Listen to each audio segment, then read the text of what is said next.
예수님은 누구신가?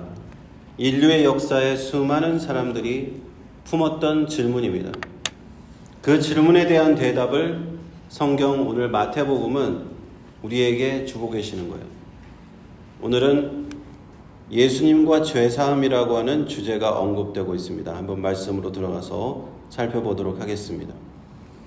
1절에 보시면 예수께서 배에 오르사 건너편 본 동네에 이르시니, 이제 앞서 이야기에서 보면 갈릴리 호수의 건너편으로 배를 타고 가셨던 예수님께서 다시 배를 타시고 자신의 동네 곧 가버나움으로 돌아오셨다라는 내용이죠.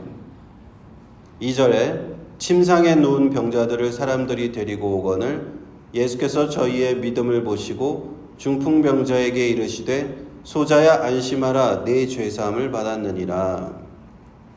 이 마태복음 본문에는 내용이 생략되어 있지만 마가복음으로 가서 보면은 이 중풍병자는 어떻게 예수님 앞에 왔느냐, 너무나 많은 수많은 군중 때문에 데려갈 수 없었던 네 사람의 친구가 지붕으로 올라가서 지붕을 뚫고 침상채로 달아서 예수님 앞에 내려보냈다라는 내용은 마가복음에 기록이 되어 있습니다.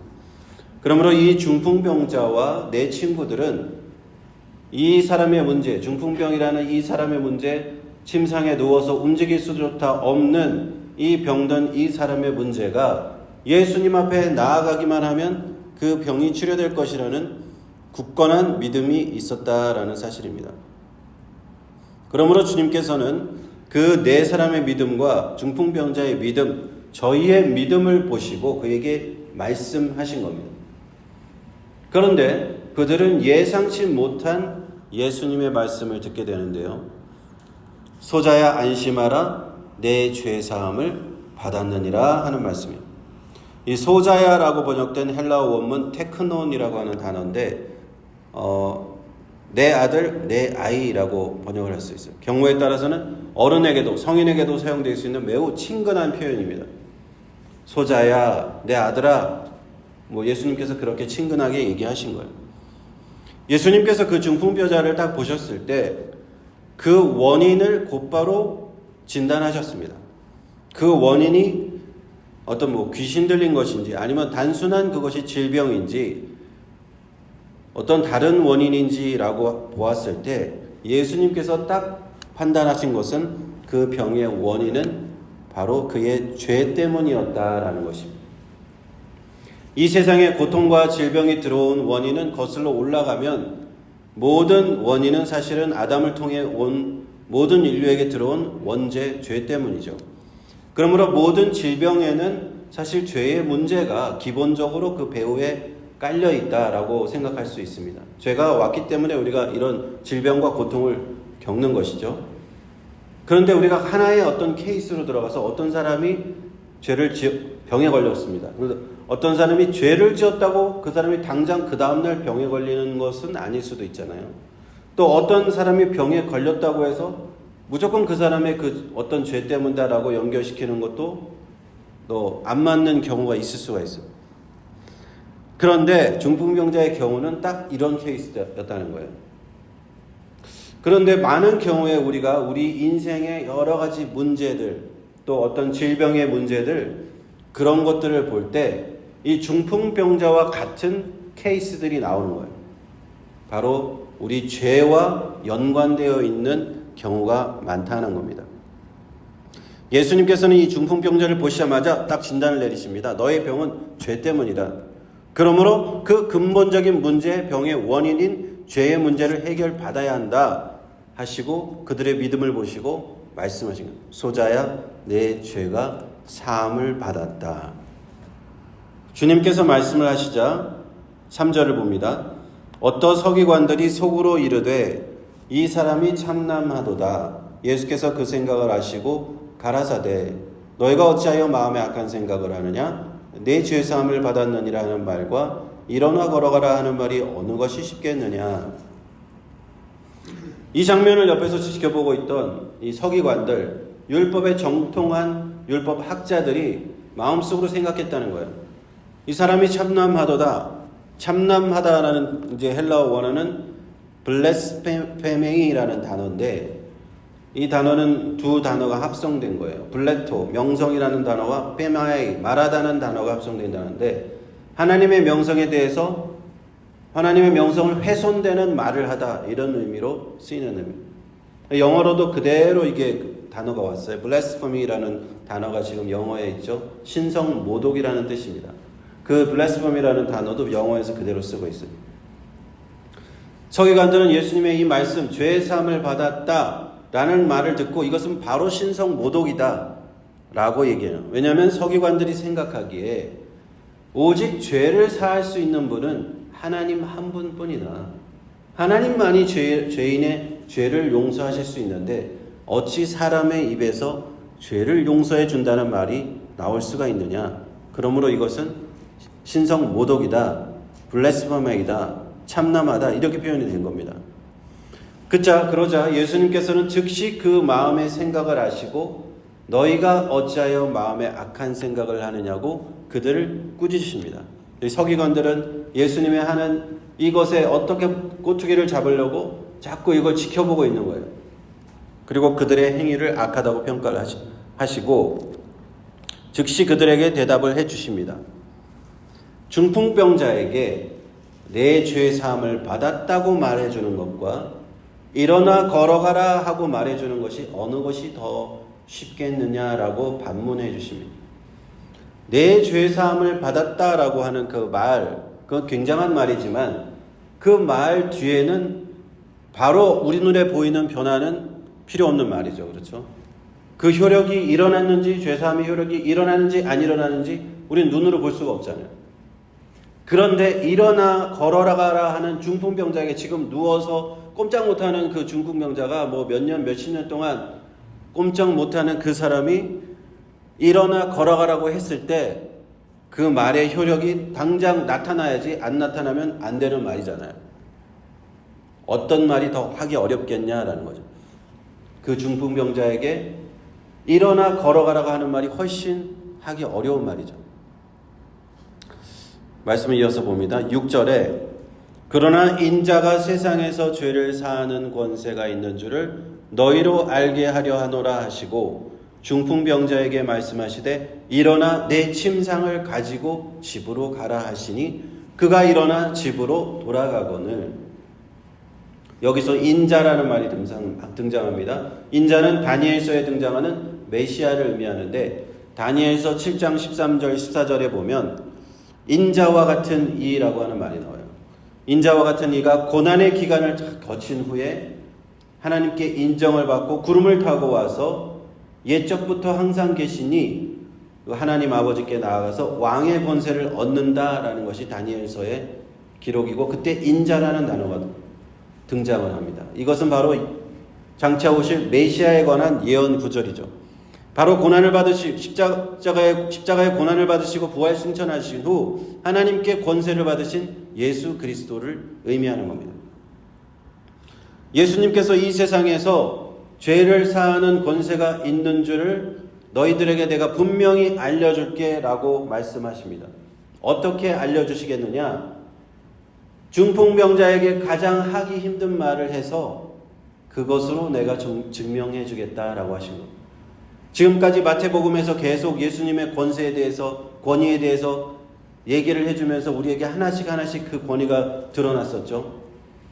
율법을 바로 해석해 주시는 산상수훈의 말씀을 통해서 말씀을 새로 해석해 주시는 권위가 보여주셨고 많은 병자들을 고치시고 귀신을 쫓으시는 그 권위를 보여주셨고 바람과 바다까지 다뤄도 이 자연까지도 말씀에 순종케 하신 하나님의 아들의 권위를 보여주신 우리 예수님께서 이제 이곳에서 9장의 첫 구절에서 이 땅에 오신 가장 중요한 목적, 바로 하나님의 받으신 그 권위, 이것에 대해서 말씀해 주시는 거예요. 사실 여기까지 이렇게 오기 위해서 마태복음의 저자는 이 복음서의 내용을 이렇게 연결시킨 거예요. 바로 예수님의 이 권위, 가장 중요한 권위, 이 세상에서 인간들의 죄를 사할 수 있는 권위를 가졌다라는 말씀인 것입니다. 그 권위는 원래 하나님만이 가질 수 있는 권위였어요. 인간이 가질 수 있는 권위는 아니었습니다. 우리가 구약 성경을 보면은 제사장들이 나오죠. 제사장들이 죄를 속하는 제사를 드리는데 번제를 드리고 속죄제를 드리고 속건제를 드리고 여러 가지 제사를 드릴 때 제사장이 하는 역할이 있어요. 그 죄가 용서되었다는 걸 그냥 선포하는 의미의 선포는 합니다. 그 희생 제사가 끝난 후에. 그러나 제사장이 자신이 대제사장이라 할지라도 자기 마음대로 그 누군가의 죄를 용서할 수 있는 권위는 없는 거예요. 사람에게는 이런 권위가 없었어요. 그런데 이 권위는 오직 하나님 아버지께로부터 직접 위임받으신 단 한 분, 하나님의 아들 메시아 그리스도 우리 예수님께서만이 가지시고 행사할 수 있는 권위다, 이런 말씀입니다. 여러분, 기독교가 다른 종교와 다른 점이 무엇입니까? 바로 이겁니다. 죄 용서의 권위가 있느냐 없느냐. 다른 종교들은요, 다른 선행을 하고 고행을 하고 이렇게 여러 가지 방법으로 착하게 살고 선행을 해서 이런 죄 용서의 단계로 인간으로부터 올라가려고 해요. 그래서 밑에서 위로 올라가려고 하는 시도인데 결국에는 위에 가서 막히는 거예요. 왜? 죄 용서의 권위가 없거든요. 죄 용서를 해줄 수가 없는데 어떻게 그 종교의 완성이 될 수가 없는 거예요. 그러나 오직 하나님으로부터 온 예수 그리스도를 통해서부터 하나님으로부터 위에서 내려온 이 권위, 죄 용서의 권위를 갖고 있는 예수 그리스도의 이 권위만이, 우리 기독교의 권위만이 죄의 용서가 실질적으로 작동할 수 있다라는 사실입니다. 중풍병자는 자신의 죄 때문에 중풍병으로 고통을 받고 있었습니다. 하나님 앞에 나와서 예수님 앞에 나오면 그 문제가 해결될 거라고 믿고 믿음으로 나왔어요. 그런데 예수님께서는 그의 근본적인 문제, 죄 사함의 문제를 해결해 주십니다. 죄를 사하여 주시고 하나님이 받으신 권위로 죄 사함을 해주시고 중풍병자에게 말하셨습니다. 너의 침상을 들고 집으로 가라. 자기가 달아서 내려왔던 그 침상을 중풍병자는 들고 집으로 갑니다. 예수님께서 그 죄 사함의 권세가 있다라는 것을 그들 앞에, 눈앞에 보여주신 거예요. 그러자 8절에 무리가 보고 두려워하며 이런 권세를 사람에게 주신 하나님께 영광을 돌렸다라고 말씀이 되어 있는 것입니다. 예수님은 어떤 분인가? 마태복음서의 저자는 마태의 이 질문에 대한 대답을 우리에게 알려주기 위해서 차근차근 그 과정을 밟아왔어요. 그리고 오늘 본문 말씀에서 그 대답의 정점을 들려줍니다. 그것은 예수님은 어떤 분인가? 하나님이 주신 그 권세를 받은 분이다. 우리 죄를 사하여 주시는 그 권세를 받은 분이라, 이런 것입니다.